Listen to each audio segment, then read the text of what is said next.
Hi, everyone. I'm Winnifred Lewis, a professor in psychology, and I'm speaking today to Tracey Bunda. Tracey, would you like to introduce yourself and acknowledge country? Thanks, Winnifred. I am Tracey Bunda. I'm a Ngugi Waka Waka woman. I work at University of Queensland, so I'm actually working on somebody else's country, and I have my livelihood as a result of that, and I'm able to nurture my family. So for those reasons, I do want to acknowledge the traditional owners on the lands on which I work and live and play and give sustenance to my family and support to the Aboriginal and Torres Strait Islander community more widely.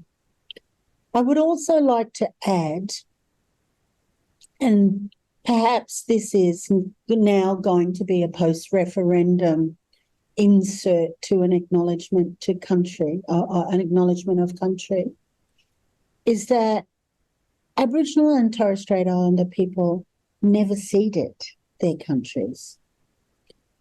Their countries were stolen from them. And to ensure that they were kept in the hands of the coloniser, murder occurred and dispossession and relocation of countries were forcibly occurred. And so that's a history that not many people know about. And I think that is a real shame.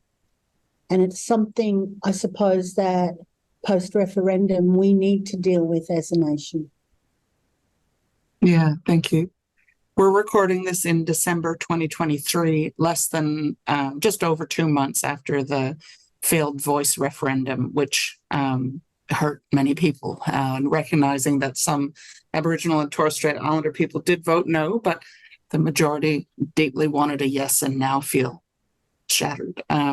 We're also less than 100 years after the last recorded massacre, which was in the 1930s, but many people have experiences, as Tracey's own work has shown, into the living memory of violence. And I also, Winnifred, I think it's important too to acknowledge the non-Indigenous allies who voted yes with us, who saw the need for change and wanted change as desperately as what we did too. And I want to acknowledge that, they have a frustration as well. Yes. Yes. And as well as being all of that, you're also one of the elders in psychology, my own profession. My discipline background is education. So I trained as a teacher. After working in primary schools, I moved into the education department. And in and around 1986, I took up my first academic role at what was then known as the Gippsland Institute of Advanced Education, and which would now be a campus of Monash University, an Eastern Victoria campus of Monash University. And I was very fortunate in the sense that I had immediately contact with a non-Indigenous psychologist who I believe at that time was the chair of community psychology. And that was, his name's just escaped me, Winnifred. Yeah, no worries. What was his name? Arthur Vino. Yeah. Okay. So, and a lot of people knew him as Art Vino. So Art introduced me to a number of women psychologists, and interestingly enough, I still have a friendship with those women. Mm. They're still very much a part of my life.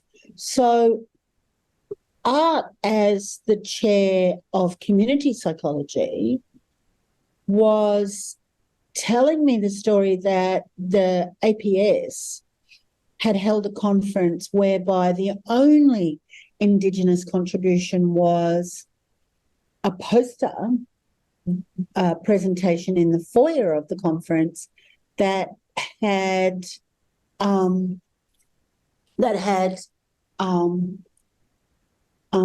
shown that Indigenous people were counted not as citizens of this country, but had been counted as part of the flora and fauna. Mm. And Aboriginal people did not have citizenship, and so many were counted under the Flora and Fauna Act. So Arthur, as the community psychologist and, slightly radical, wanted to be able to disrupt the conference and bring in a stronger sense of what it meant to be, what it meant to be a psychologist, particularly in dealing with Indigenous matters. At the same time, he let me know that Pat Dudgeon was a trained psychologist over in Western Australia. Now, interestingly, at this time, we're getting ready for the next site conference, which was going to be in Melbourne. But the airlines were striking at this time. And Pat, who was in WA, couldn't fly across to Melbourne. Yeah. And so these were the days of fax machines. Yeah. So she had to fax her speech and asked me to read it. Well, what do I know, Yeah. So here I was standing up, trying to pretend that I had some semblance of Pat Dudgeon to be able to, honour her in what she was trying to say to the Australian Psychological Society. And would that have been in 87 or something like that? Yeah, 87. Yeah.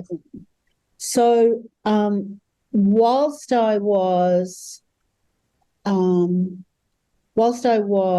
not a psychologist, I would certainly put myself under the banner of being a friend of psychology. And I think, and so engaging in sort of an activism to be able to bring about change. Yeah. And I mean, I was young. I was really young. I mean, I was 26 years of age at that time. Yeah. Which would be, the age of, students coming into undergraduate psychology. Yeah.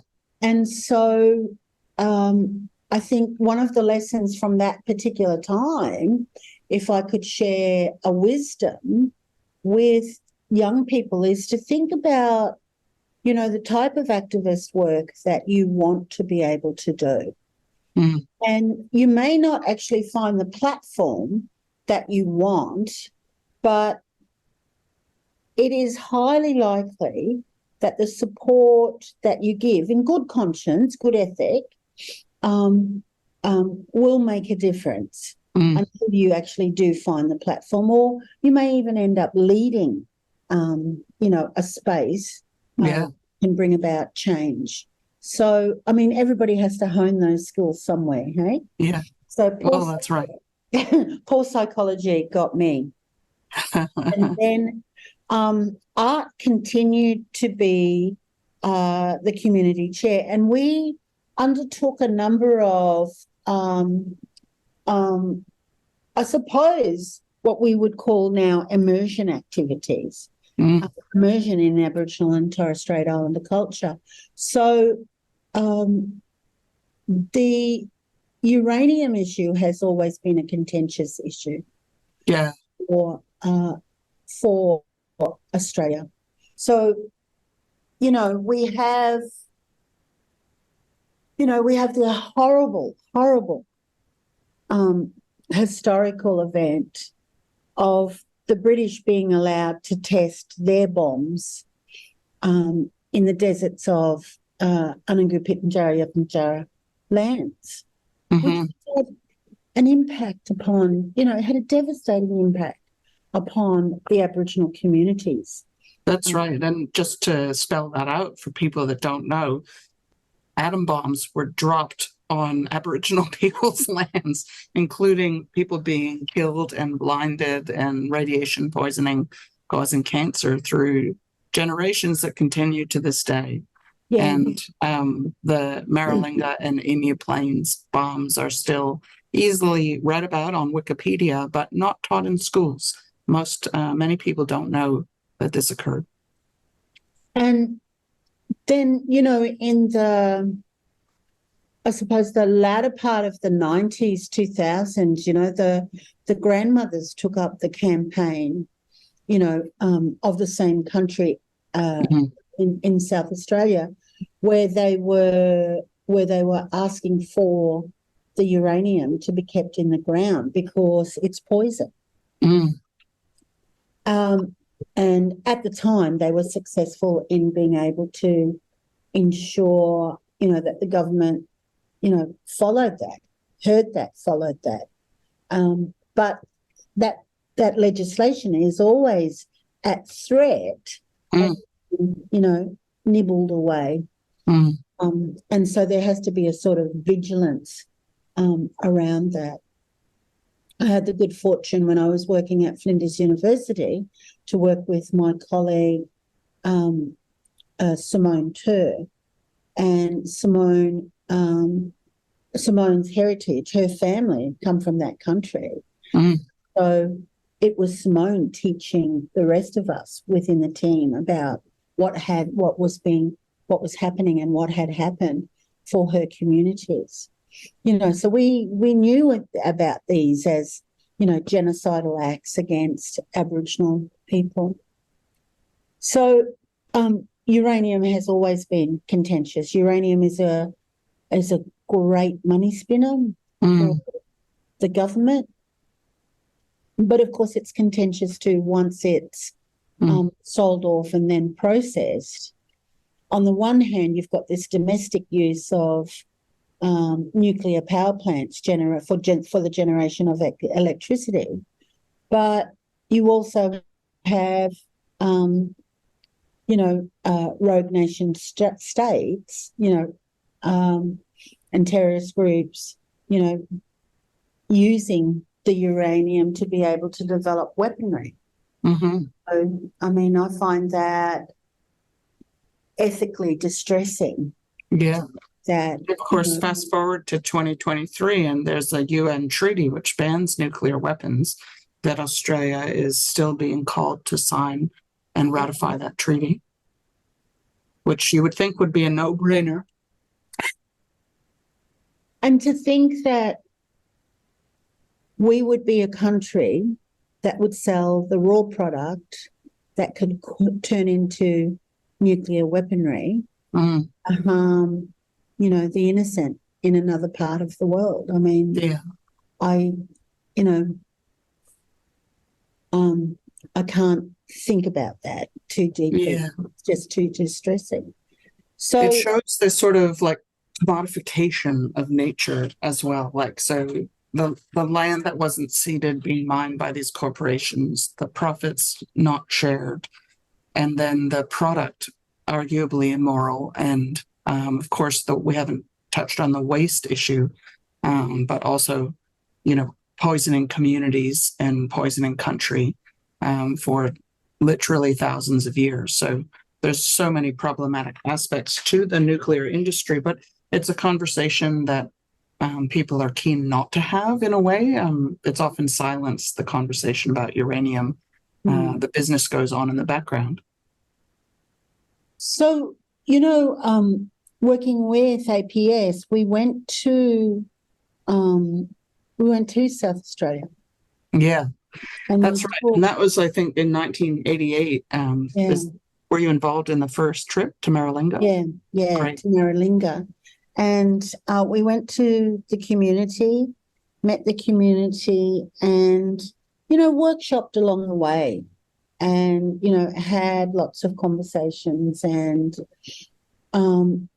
it was good in terms of being able to bring the community of like-minded psychologists in relationship with Aboriginal people to talk about issues that were affecting everybody, but then thinking more deeply about what is it that we can do then as community psychologists. And in some respects, that type of thinking may have been a little bit of ahead of its time. It was definitely leading, wasn't it? Yeah. Yeah. If we put a reconciliation lens over it, there is that sort of call for leadership to have immersive experience. I think this was, not as voyeurs, but, I think this was a true, at least an authentic show of commitment by the members of community psychology to be able to come to terms with what the issues are and then to think deeply about what are the ways that they can enact individual activism, whether that be in their classroom or their community or, as the practitioner working within the community as well. And then we had the second one, which was in 1991. I know this because I was pregnant at the time and my baby was born in 1992. So the second one was a train trip to Yarrabah and working with the Yarrabah community. And same thing, going into the community, asking permission for entry into the community. Again, ahead of its time, following all the protocols, what we now call protocols for entry into the community, an immersive experience, catching the train up to Cairns, then going to Yarrabah, coming back again, giving people the opportunity to be immersed, to think about the issues, and then ways to be able to strategize action that would have impact as well. So I thought they were great opportunities to be able to make those links. We then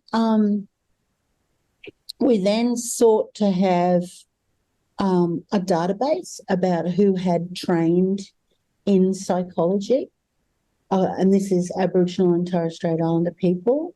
And I'm sure now that database, is quite complete. And the numbers of Aboriginal and Torres Strait Islander psychologists is much strengthened. We were just sort of starting off at that particular time and calling upon leadership plus those who were interested, plus the psychologists, Aboriginal and Torres Strait Islander psychologists, to attend the APS conference so that there was a real presence of Indigenous people at conference. And I suppose the thing that was a little bit tense was that we weren't necessarily delivering psychology papers as such, but we were raising the issues that were important to Aboriginal and Torres Strait Islander community. Yeah. And here I want to pay my respects to one of our elders who's now passed, but Errol West was in attendance at that conference. I remember, if I remember correctly, it was a conference at Wollongong. And so that presence within that professionalised research space had to come to terms with not just raising these issues and non-Indigenous voices being the authority. How do we make the space available and share that space with Indigenous people to bring to the fore what is a really important element of core business of the association? So, I stepped back after that time, and because Pat was there, you know, and Pat's leadership was able to build that Indigenous presence and those Indigenous issues much later. So for any students who are wondering, why am I studying about Indigenous people and Indigenous issues, this is the activist work of both allies and Aboriginal and Torres Strait Islander people to bring change to the discipline. So apart from having that database of who's who, you know, where are the Aboriginal and Torres Strait Islander psychologists? Where are they located? What are they doing? How can we call upon them as a resource for the work that we're doing? The greater presence of Indigenous people at the conference, the next move to Indigenise curriculum, again, a little bit before its time, and I know Pat is doing some fantastic work around building a network of universities to share best practice and to also get the professional development training again, so that people feel secure, because I know this is the work that I do within our university. Hey, Winnifred, and how people feel a little bit tentative, you know, about stepping into the space that maybe that they will not be received with the intentions that they bring. Fair enough. I understand that. You know, that can be anxious development, you know. So we have that. We have those elements where a number of universities collaborated, worked on their own curriculum to Indigenise their curriculum. And I would presume too, hopefully having more Indigenous academics employed within the space of psychology, or at least within the university, but contributing to that space of psychology.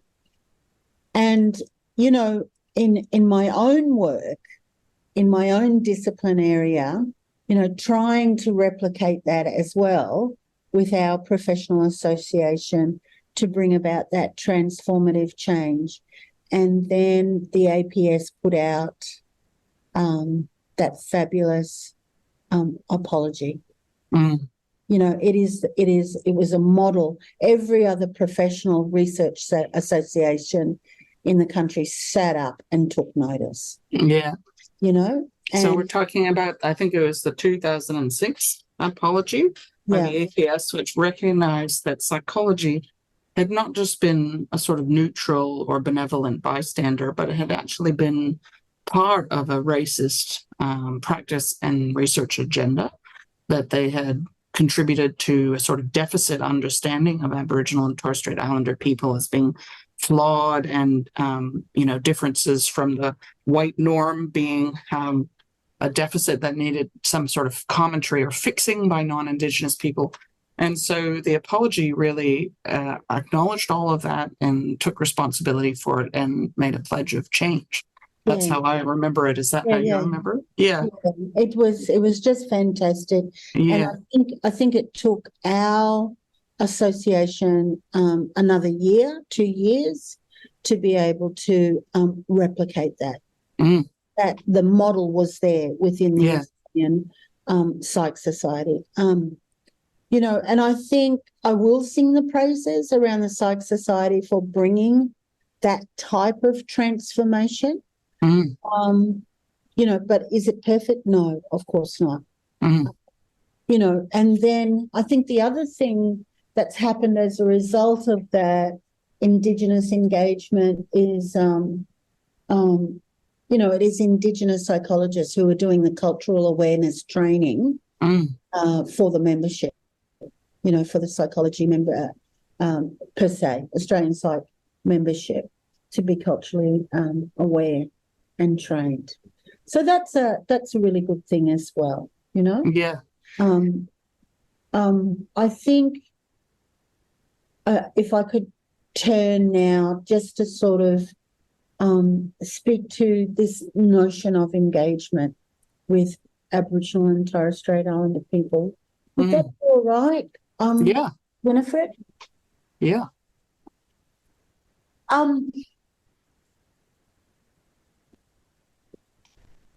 When I want young people to think about the education that they would be receiving in the discipline of psychology.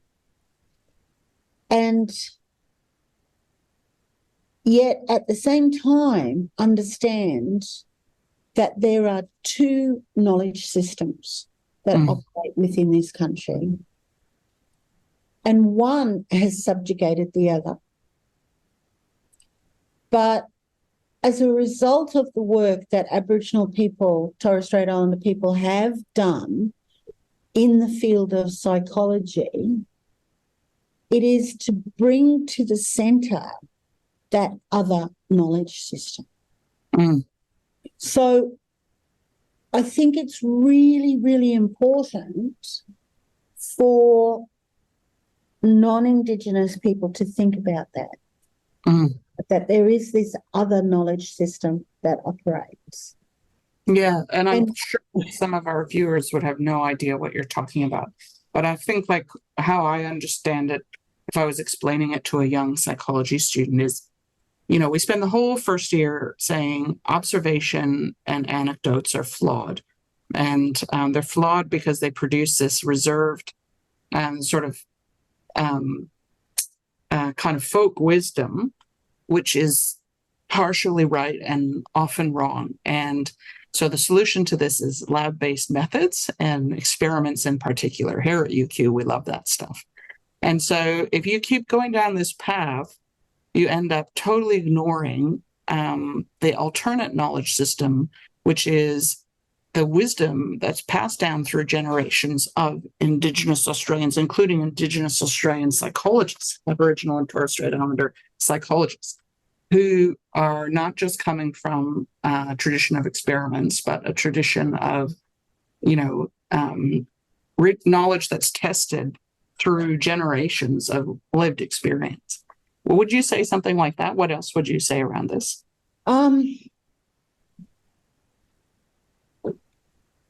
I think this is not easy. So for the young psychologists, of course, this is going to challenge you enormously, because what is going to be asked of you is to do the work and to train yourself and to put yourself in situations which are uncomfortable, you know, where you do not know, and to be able to be open to learn from Aboriginal and Torres Strait Islander people, and to take up practices that perhaps have not been exercised within you for quite a while, and that is to not place yourself at the centre and believe that you have the right to occupy that space within very large ways, to be able to listen to other voices and listen deeply. You don't have to respond, but to show that you have listened, and then by listening, acted on that listening, and that you have informed yourself by reading and research. So, and I'm not saying that this is going to happen, you know, even in the duration of your psychology course, and God knows where they're very long, so psychology degrees. But, you know, this is over a lifetime of practicing this to be able to make yourself familiar. I think too that can I just re-say what I'm hearing, and then you can correct it, Tracey. So I think part of what you're saying is, if you even accept that you're going to get your knowledge through education systems, then you're kind of putting yourself in a position where you're never going to get the lived experiences and the wisdom of people that aren't privileged and given authority and education, including the elders in the Aboriginal communities. So people need to go outside their formal training and get extra training by reading and by listening. Is that what you're saying? I think if you're a practicing psychologist and you go into a context where you have Aboriginal clients, whether that be in Aboriginal communities or in an urban hospital context, you know, what is the practice that you are going to prioritise here in supporting an Indigenous person? Is that the right practice to be using? Yeah. Particular time, you know, I'm asking people to stop and think before doing. Yeah. You know, whether or not, you know, there's a saying within Aboriginal health, cause no harm. Mm-hmm. So I'm asking people to think whether or not what they are doing will be the right thing for an Indigenous client. In the context in which they're in, because that informs the situation as well. And, you know, to be able to draw upon the resources that will allow them to be more informed and better practitioners. Yeah, so then if I'm like responding to that, I'm thinking about our clinical training, which is, of course, here at UQ in particular, it's kind of heavily grounded in cognitive behavior therapy, which is about understanding that people are in a particular place and they have thoughts that lead to behaviors that might not be helpful, and they can interrogate those thoughts and change them, and that'll flow through to a better life. But that starts within the individual and doesn't see the individual in a context. And when you don't see the individual in a context, sometimes that can actually be a really unhelpful way of proceeding, because you're making their thoughts the problem when their thoughts could be arising because of the context.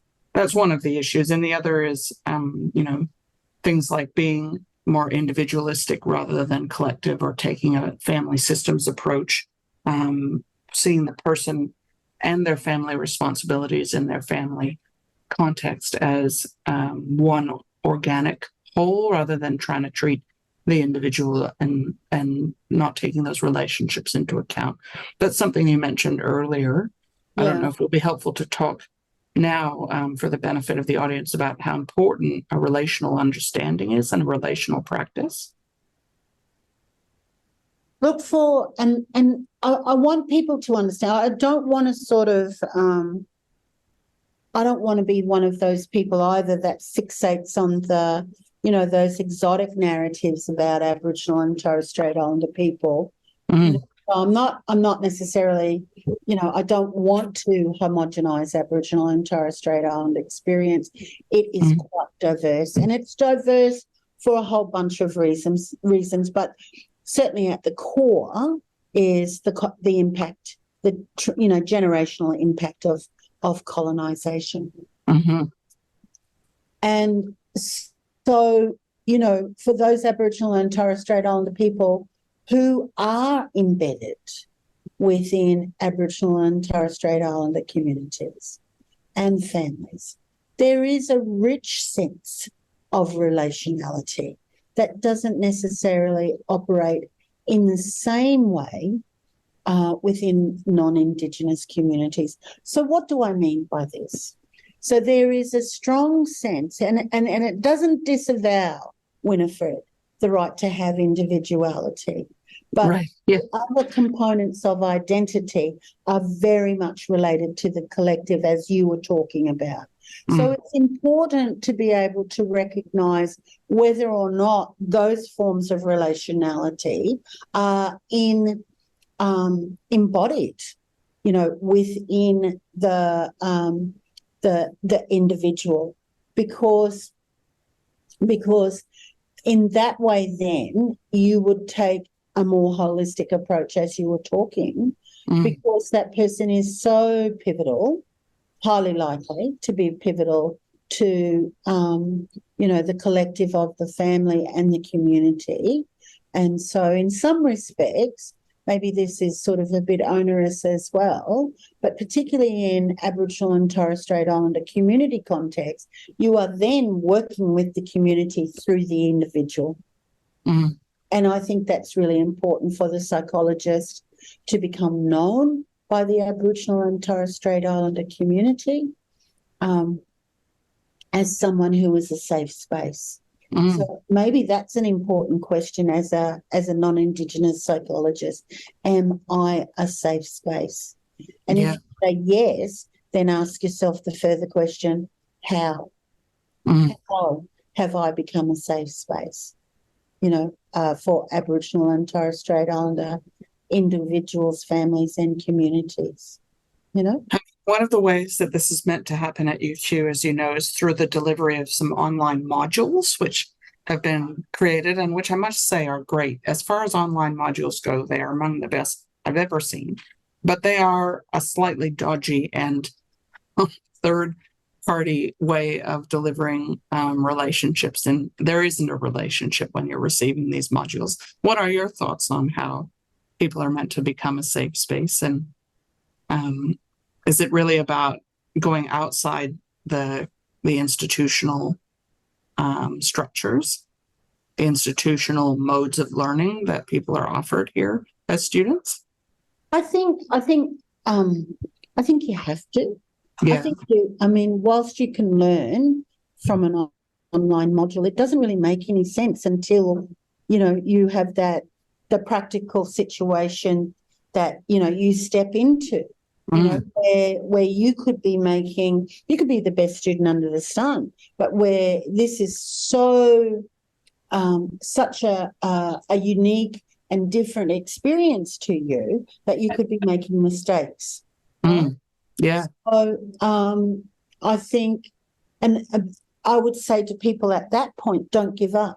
Yeah. Don't give up. We all make mistakes professionally. Yeah. You make mistakes. Don't give up. Don't beat yourself up. Don't say, I'm never going into that space again. What a joke, right? Yeah. Step back, draw a breath, take some countenance, and then go again. Yeah. And I think if you have a sort of intellectual humility that you don't always get everything right the first time. So that's okay. That's just normal. Keep going. Yeah. It is. Here, 62 years of age, still, still trying to work out some things. And where do they go if they're sitting there listening to this and right, I want to engage? Who can I reach out to? Here at UQ, we have the RAP network, right? Is that open to our undergrads?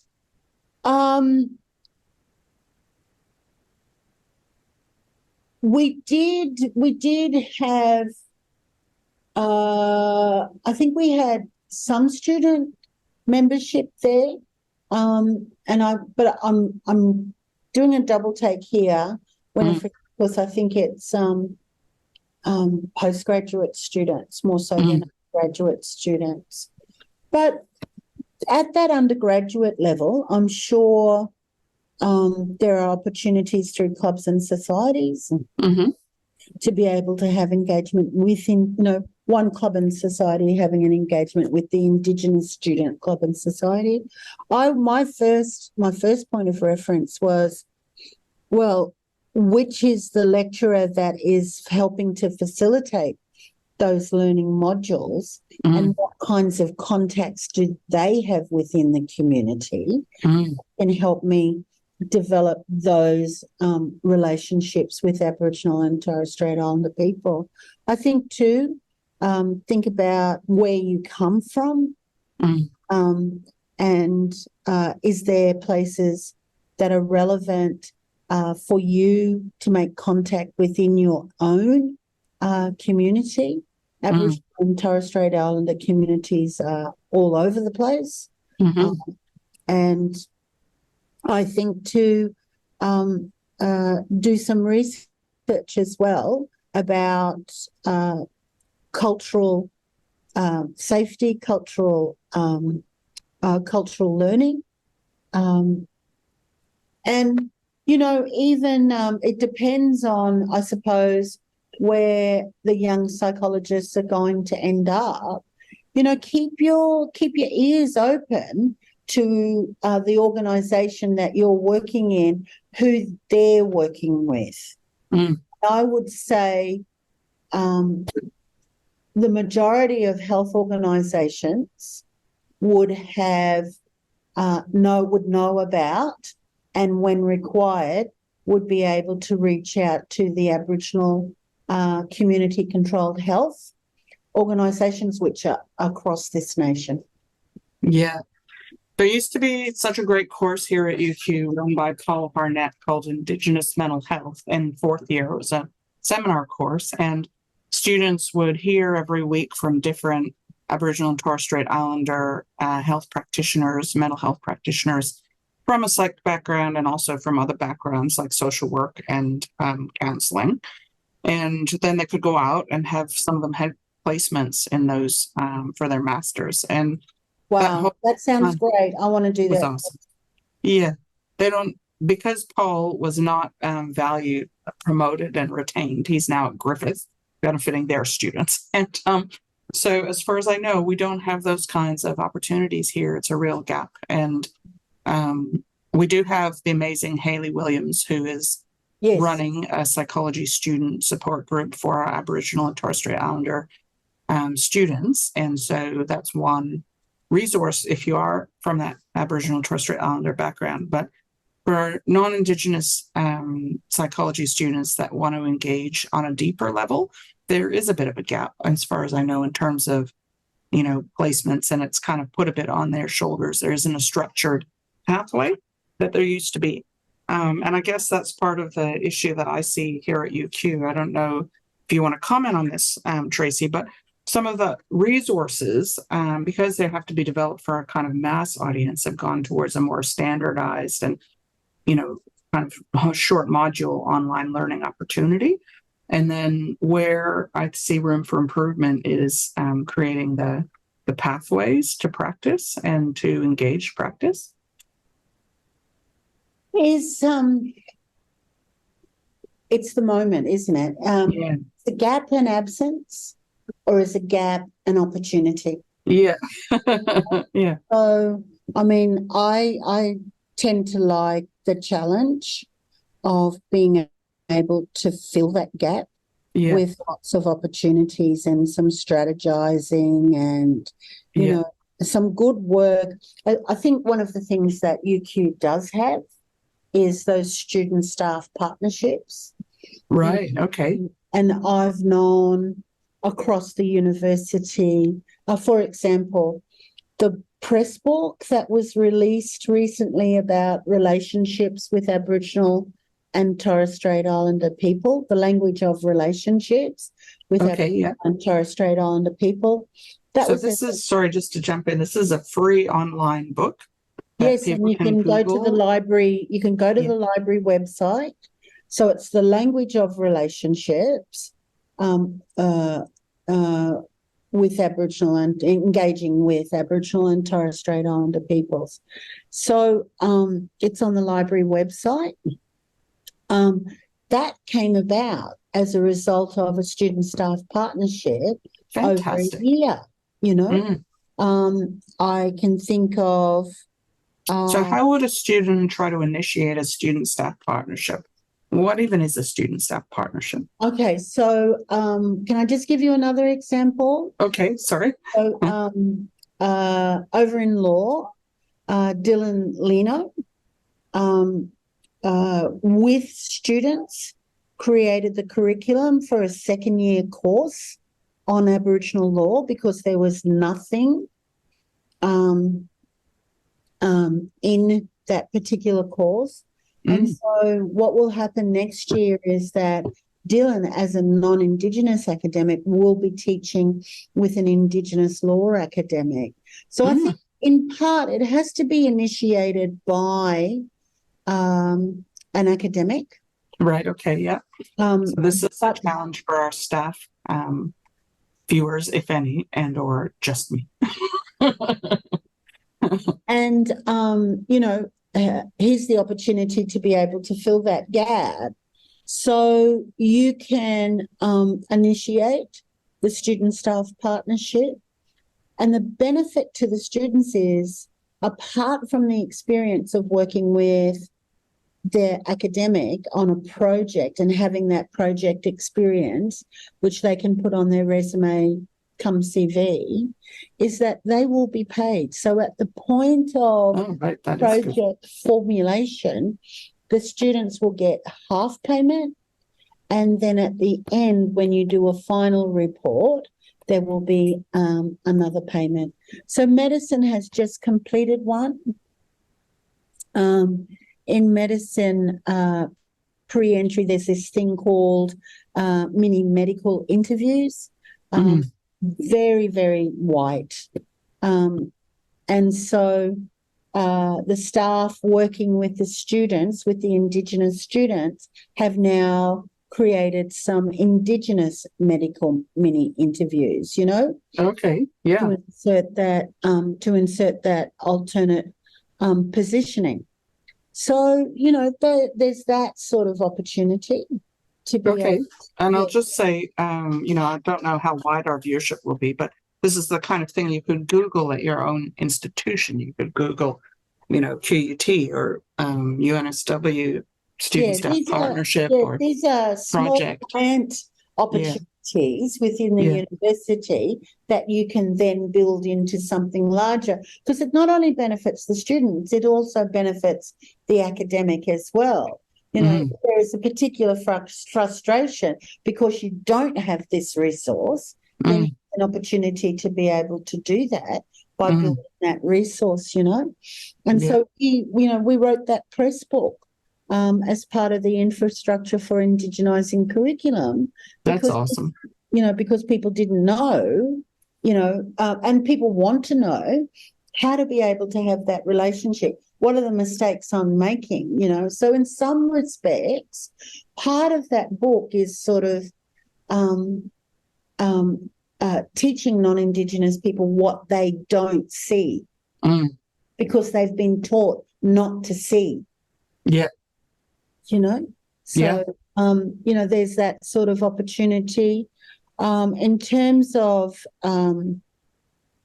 curriculum as well, or maybe extracurricular sort of activity, here's the opportunity to be able to work together to have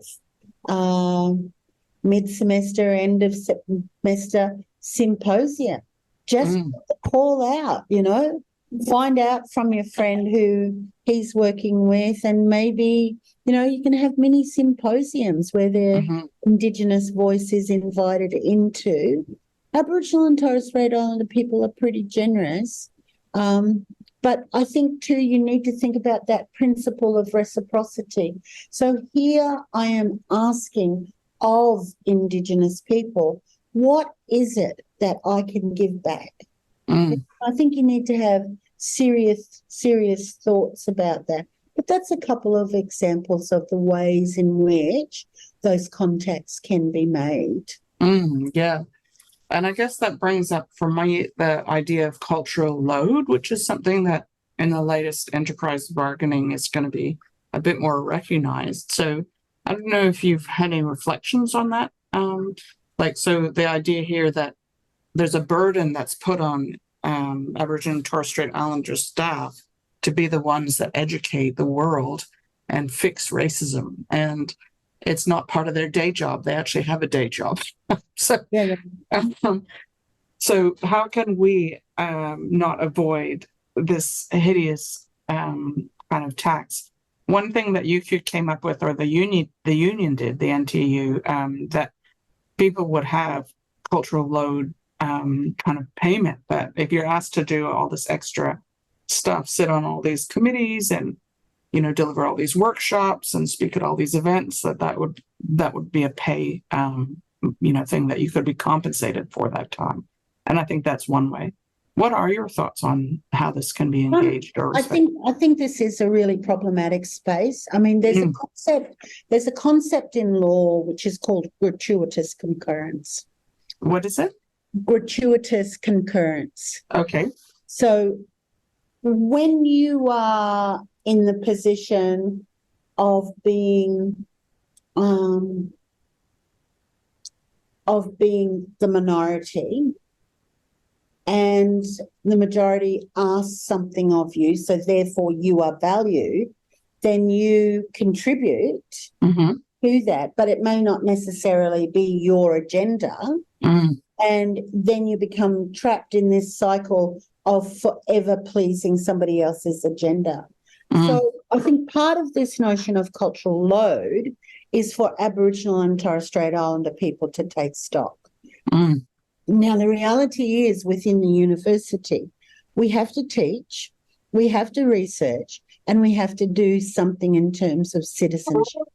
So what is it that you as an Aboriginal or Torres Strait Islander person really want to achieve?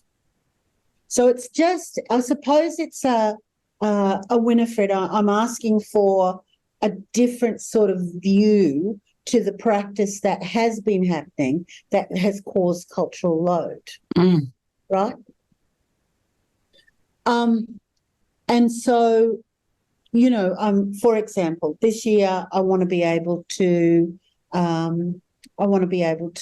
develop a book published by next year. I'm going to call upon colleagues throughout the university. This is something that I want to achieve. But I also know in producing this book that it will benefit all throughout the university and even the authors, the non-Indigenous authors who are going to contribute. Because when we look at our workload, we have to do publications. Tick. Yeah. And I'm going to have a long lead in this because I also understand how demanding our academic workloads are. Yeah. So it's a matter of prioritisation and strategization as well. What is it that we want to do? What is it that the university can provide in terms of resources to help me achieve that? And what is it that in my relationship with non-Indigenous colleagues that they can give me and vice versa, I can give them? Yeah, and what's the answer to that? Because those are some things that people will be glad to know, I reckon, how to be a good academic ally. I'm talking now about our staff listeners, if any, but some of it is as simple as you said, as creating opportunities and spaces like special issues and symposia where the voices can be recognized and the lines can appear on the CV. Yeah, and but the other thing too, Winnifred, is in this we have the right to say no. Yeah. Because gratuitous concurrence traps us by saying yes all the time. What we need to, as Aboriginal and Torres Strait Islander people, is say no. Yeah.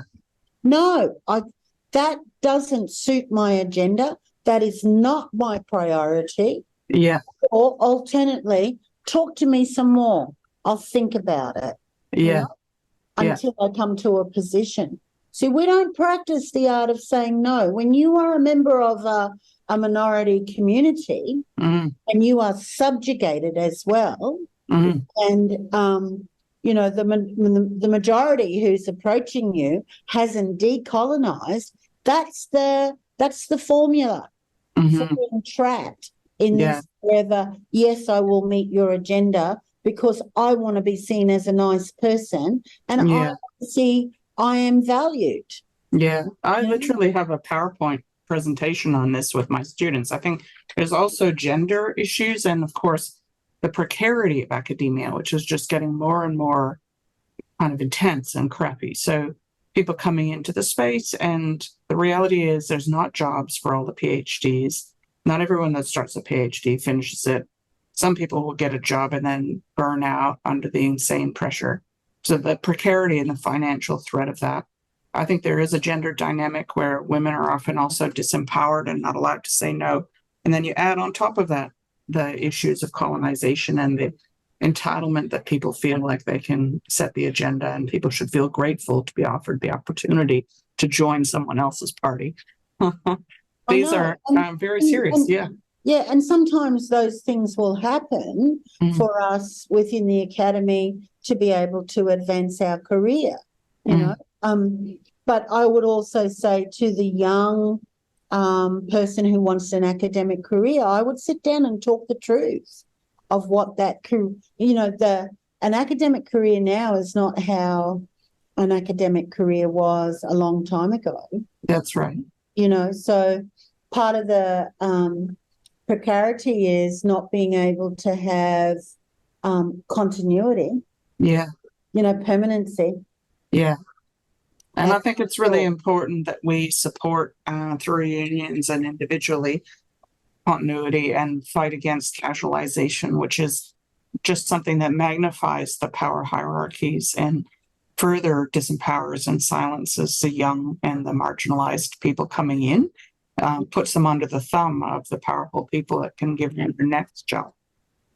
I think if I could just return to that notion of being able to say no, and for non-Indigenous people to be able to respect that this is the position, and it is that moment where you stop and you take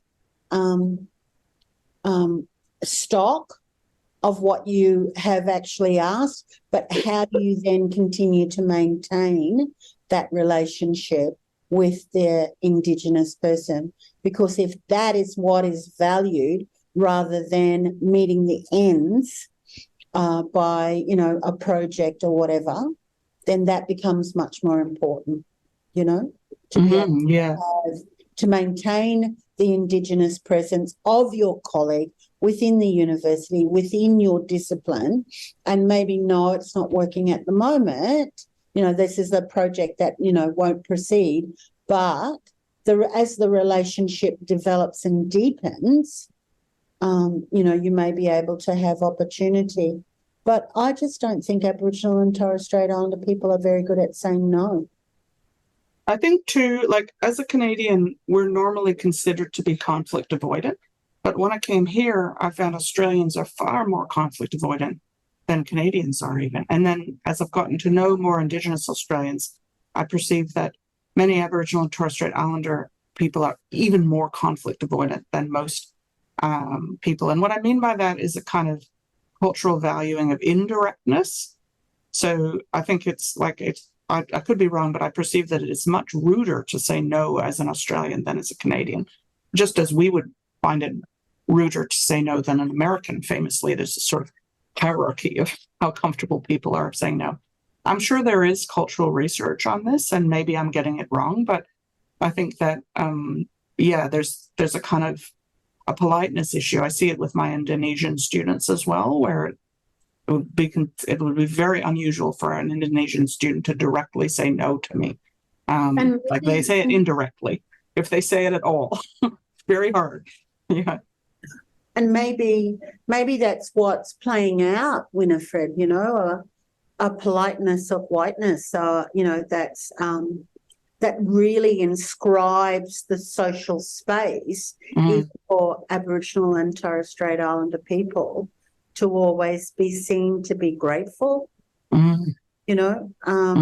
because of, one of the things that the referendum surfaced is all of those horrible racist narratives, which have such a hook within the social conscience of this country.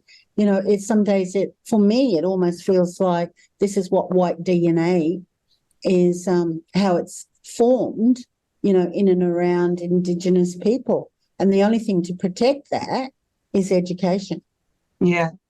What are some of the narratives that I meant to say protect against that. Yeah. I just want to, for the benefit of people, kind of be more explicit about it. So when I think of the racist narratives that I heard during The Voice, there were, for example, some people saying that colonization didn't affect Indigenous people. There were no negative outcomes. That's a very confusing thing that some people heard from Jacinta Price, who's a really, powerful and in some ways positive voice for from some people's perspectives. But she wasn't reflecting my understanding of reality, and I don't think that that's a good narrative. I consider that to be a racist narrative that she put forward. We can edit this out if you don't want to say, but what are your thoughts about that line? Well, look, for example? I think I'll just step back from the referendum and again speak into that space of education where non-Indigenous and Indigenous are meeting. There is no understanding of race within this country. If any of the disciplines areas within the university can do themselves a favour, it's teaching about race. Because that concept of race, what it means to be within a racialized space, how race works on the Black body, on the Aboriginal body, Torres Strait Islander body in this country, when you are open to seeing that, then you will be a much better ally in being able to recognise racism. One of the things that I think, the middle class, white, privileged, educated can't do is that they can't see racism. But Indigenous people of colour are aware of that within Australian society all the time. So we haven't talked about race because it's part of the fantasy that this nation was settled peacefully. Or, if you want to take the extreme view, that this nation it was an empty country. So that notion of terra nullius in education, in higher education, is sort of permeated and continued based on the knowledge system that is being used within the university to educate everybody. So we don't have to talk about race. Well, in actual fact, what the referendum showed is that we in fact do need to talk about race. And we need to be a much more sophisticated country to be able to do that, so that we understand the position of others much better. Because that's the absence. I mean, in intergroup psychology, which is a big specialization of the University of Queensland and is my own disciplinary background, we're pretty comfortable talking about race and whiteness and the idea that people have groups and that they identify with the groups and they act out the norms of those groups. One of the things that can be quite hard is hearing Indigenous people speaking for no that are repeating some of the same language and discourse. And to me, that is something that made some people believe that it's not racist to say those things. And so there's a sort of biracial portrayal of the no side, or stepping back from it, as you're saying. Some Indigenous people at different times saying that we need to take on a sort of what's the language? Avoid the black armband history, avoid the victim mentality, and step forward into a kind of neoliberal individual, pull yourself up by your bootstraps world. That's confusing for young students, or to understand where they're coming from. I think what I would say, and what I tried to sort of explain before in terms of psychology and practice, don't think for one moment that there is this homogeneity about Indigenous society. Stop that thought right now. Of course we have conservative and ultra-conservative positions around Aboriginality, to the point where it looks like it's race traitor, right? And then, we have the other end where it's quite, emancipatory and liberatory, which I'm sure is the position that Lydia was trying to take, in terms of sovereignty first. We're talking about Senator Lydia Thorpe, that was also a strong voice for no, but sort of a progressive no, where she said the voice just isn't enough. It's too much symbolism. And she wanted, as you say, sovereignty first. But if we take if we just step back from the referendum at the moment, I just want to reiterate the position that we don't teach about race. And we need to. We need, people, I'm really glad to hear, Winnifred, that you introduce concepts like whiteness into the classroom. Yeah. Because and along with Michael Ty and Hema Selvanathan, there's some wonderful content on racial prejudice in psychology. But a lot of that research, isn't in the Australian context. And I think that's something that we could work for. My former student, Fiona Barlow, whom you know, did some really great work on prejudice against Aboriginal and Torres Strait Islander Australians and the anxieties and stereotypes that white Australians have that fuel prejudice, including avoidance of the topic of, colonization. We weren't using that language then, but avoidance of topics of racism in Australia. And I think that's been, some of the first and great work. I also think of the new young scholar, Olivia Evans, who started to look at this down in Melbourne or in ANU. See, I go to the work of Aileen Morton Robinson. Okay. Who brought whiteness to Australia through her research and scholarship. Is she over in law here at UQ? She's an emeritus professor and she's just retired. But, the students can look up her work. Aileen Morton Robinson, ROBINSON.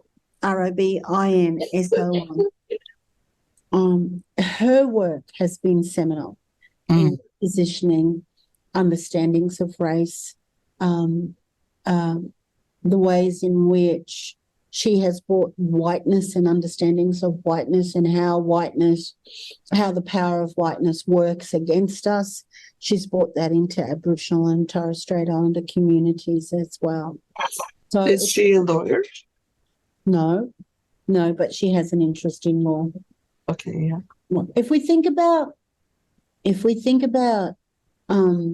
the field of critical race studies, that did come out of critical legal studies, but critical race studies can be applied across all of the disciplines, and that's I think that's what we do need. So I'm really happy to hear that that's something that is taught in your classes within that particular stream, but for